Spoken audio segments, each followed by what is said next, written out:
Hey, what's going on, everybody? I figured I had to make this video after chapter 801. Everybody in the comments is saying, Roger, what do you think about this? So naturally, I'm going to be doing my theory video on Sanji. Now, in case you haven't already read chapter 801, go read it and then come back to this video. At the ending of chapter 801, we see Sanji's new wanted poster, and unlike almost every other wanted poster that's out there, it does not say wanted dead or alive. Sanji's poster just says only alive, and it's worth noting that this is the first time that we've actually seen a picture of Sanji on the wanted poster. The last time Sanji had a wanted poster, it had a picture that was a sketch that looked like Duval. We've gone through that whole thing before. But now he officially has his picture on a wanted poster. And I am in the camp that completely believes a theory that was put out there about 5 months ago by fellow One Piece YouTuber theorist Alpha Too Late 17 that talked about Sanji potentially coming from royalty, talking about how it was foreshadowed back when he was called Mr. Prince back in Alabasta, and then talking about the sunken ship that we saw back in Jaya. There were a whole lot of things that proved basically that Sanji comes from royalty.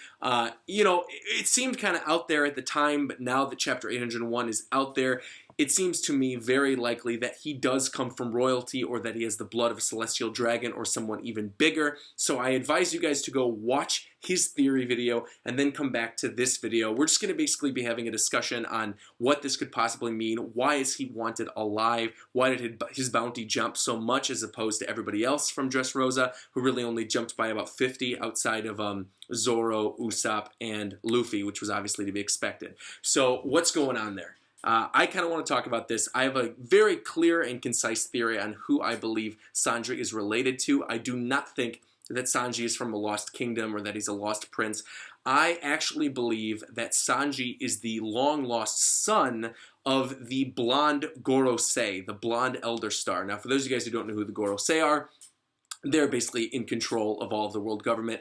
They're the 5 old guys that we saw Akainu talking to a couple chapters ago. We saw them back during Water 7. I mean, the Gorosei, if you read One Piece, you know who the Gorosei are. But if you don't know who the Gorosei are, like I just said, they are the old guys from a couple chapters ago, the old 5 Elder Stars that Akainu was reporting to, and they're basically in charge of the world government. Now, the interesting thing about these Gorosei is it seems like they don't age, and I talked about this in my Bonnie theory video, that I believe that has something to do with either Bonnie's fruit or the power to not age or some type of other thing that we don't really know about, maybe something to do with Vegapunk. But I do think it's interesting that the youngest of them is blonde, and that he also is substantially younger than the rest of them. Normally with the Gorosei, you know, the guy that looks like Gorbachev, the guy that looks like Gandhi, they all already look like they're kind of in their 60s, 70s, maybe potentially 80s. But this blonde guy looks like he could be in his 50s. So trying to put together, you know, all the different evidence, trying to think of, okay, this guy's in his 50s. Could he potentially have had a kid like Sanji? Sanji's, what, 18?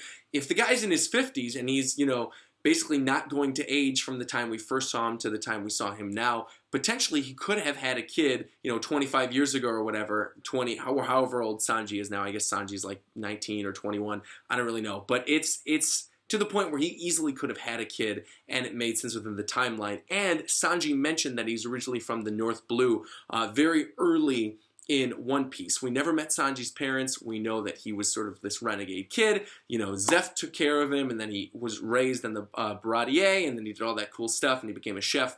But we really don't know his parents. And I think it is very likely that this blonde Gorosei is actually Sanji's father, and that Sanji's mother was one of the many wives of Sanji's father. We've seen that the celestial dragons can take on many wives. They're not, you know, they're not stuck to just having one wife or having one lover. So I think it's very, very likely that Sanji's father is the blonde Gorosei, that his mother had the curly eyebrows, and then when the Gorosei finally saw the picture of Sanji with the blonde hair and the curly eyebrows, he realized, oh my god, this is my long-lost son. I need to see him. I need him back alive.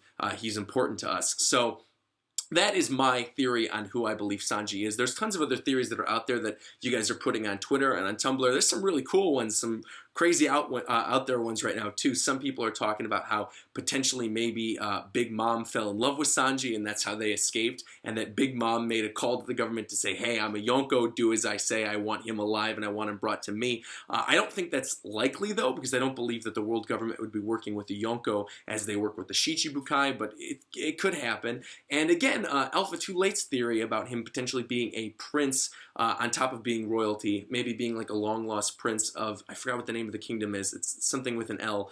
Again, go watch Alpha Too Late's video. He talks about this in great detail. And he also kind of backs this up with a really cool point, which is that Sanji's blood type is rare. Sanji's blood type is the same blood type that is, you know, the mythological blood type in Japanese culture of kings and of royalty. And also, you know, as we know, Oda likes to tie in Japanese culture with One Piece itself. He could tie in that bloodline stuff with Sanji in One Piece, and then, you know, maybe he's a long-lost prince. Again, I don't think he is. I think he's actually the son of the blonde Gorosei, and that's just what I'm going with. Now, the big question here is, why is this happening now? And again, this is godly foreshadowing. Godly foreshadowing. If Oda knew this all the way back when we first got the drawn picture of Sanji, and that's why we didn't get a picture of Sanji in the first place, was because if it was revealed to the Gorosei that early in the storyline, then obviously they would have gone after the Straw Hats sooner.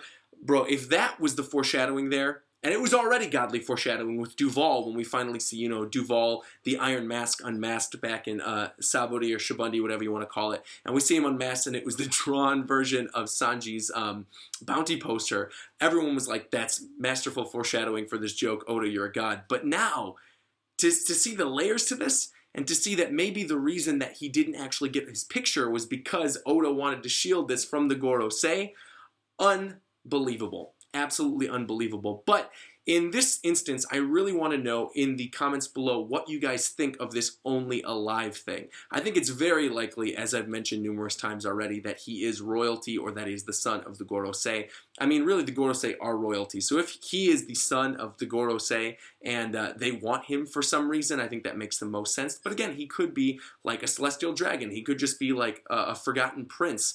But the thing with that kind of like makes me step back and say, okay, you know, I don't think he is just a forgotten prince or a lost prince, is we've seen celestial dragons with bounties before. Most notably, we've seen Doflamingo, and Doflamingo's poster said, wanted, dead or alive. Now, Doflamingo knows a lot of the secrets of Marijoa. He knows specifically the one thing that he mentioned earlier in Dressrosa that we still don't know, that apparently could throw the entire world into calamity. I can't even think of the right word, but basically like to throw the entire world into disorder. He knows the secret of Marijoa, and we saw Doflamingo talking in this chapter, you know, about the will of D and all the other people within the government and who's eventually going to take the throne of Pirate King, and he did have a dead or alive on his wanted poster, and we know that he's a celestial dragon. So if Sanji was just a celestial dragon, I don't think he would have had, you know, the exemption of the dead or alive. I think he has, you know, some type of reasoning to be above those people, and I think that reasoning is that he's the son of the blonde Gorosei. It's the only thing that makes sense to me. I'm sure there are other theories out there, but that to me just makes the most sense. And even if you look at the way the Gorosei was sitting and his body type, he's wearing a suit. Sanji wears a suit. You know, he's known as Black Lead Sanji. I don't know. There's just so many things that this could be, but to me, it is obvious that he is the son of a Gorosei. Now, another thing that I saw, and another thing that I'm very interested in finding out about is, you know, if Sanji's mother wasn't just some random that the Gorosei hooked up with and finally had him, you know, what if Sanji's mother had a greater tie to the story? And I did see some people pointing out when Sanji looked at a picture from the fallen ship that was seen a while ago. There was like a fallen ship when they went to Skypiea, the first ship that fell. I forgot where or what kingdom that ship came from. But Sanji quickly looks at a picture in this chapter. I will link the chapter down below so you guys know what I'm talking about. Sanji looks at a picture of this woman, and it has like a ... in the panel, and then it's never brought up again. The way Sanji looks at the woman, a lot of people have come to believe that that is actually someone related to his family. Maybe he recognized that as a grandmother of his, because Sanji was old enough when he went with Zeph that he would have still remembered what his mother or father looked like, and he has potentially been keeping that from the Straw Hats this entire time, maybe for their own protection or, you know, for whatever. But it is interesting to note that Sanji is not the one who first found out about the celestial dragons back in Sabori. That was Zoro. And I think obviously it's because Zoro has no ties to them. But Sanji, I feel like maybe would have known how all of that worked, and he's just been kind of coy about it this entire time. Again, that's a big secret to keep from your family, to keep from, you know, the Straw Hats, to keep from your crewmates. But at the end of the day, if it protected them, then I can understand why he did it. Again, my final theory is that he is the son of the blonde Gorosei. I'm basing this off of basically the fact that his poster says only alive, and on top of that, even celestial dragons have been seen with dead or alive posters, so he has to be someone above them. That's the only real connection that I can make right now. Of course, maybe we'll get more information as more chapters come out, but that is my baseline theory. I'm recording this very late. It's like 2 o'clock in the morning. Sorry for this not being as thorough as most of my other theory videos, but that's the first thing that came to mind, and that's what I believe it is. But I highly suggest you go watch Alpha 2 Late 17's video on Sanji being royalty. He put it up like 5 months ago. It's great. It totally lines up with a lot of stuff that I was saying in this video, and it lines up with the ending of 801. So until next time, like, comment, subscribe, all that good stuff. I will talk to you guys later. Bye-bye!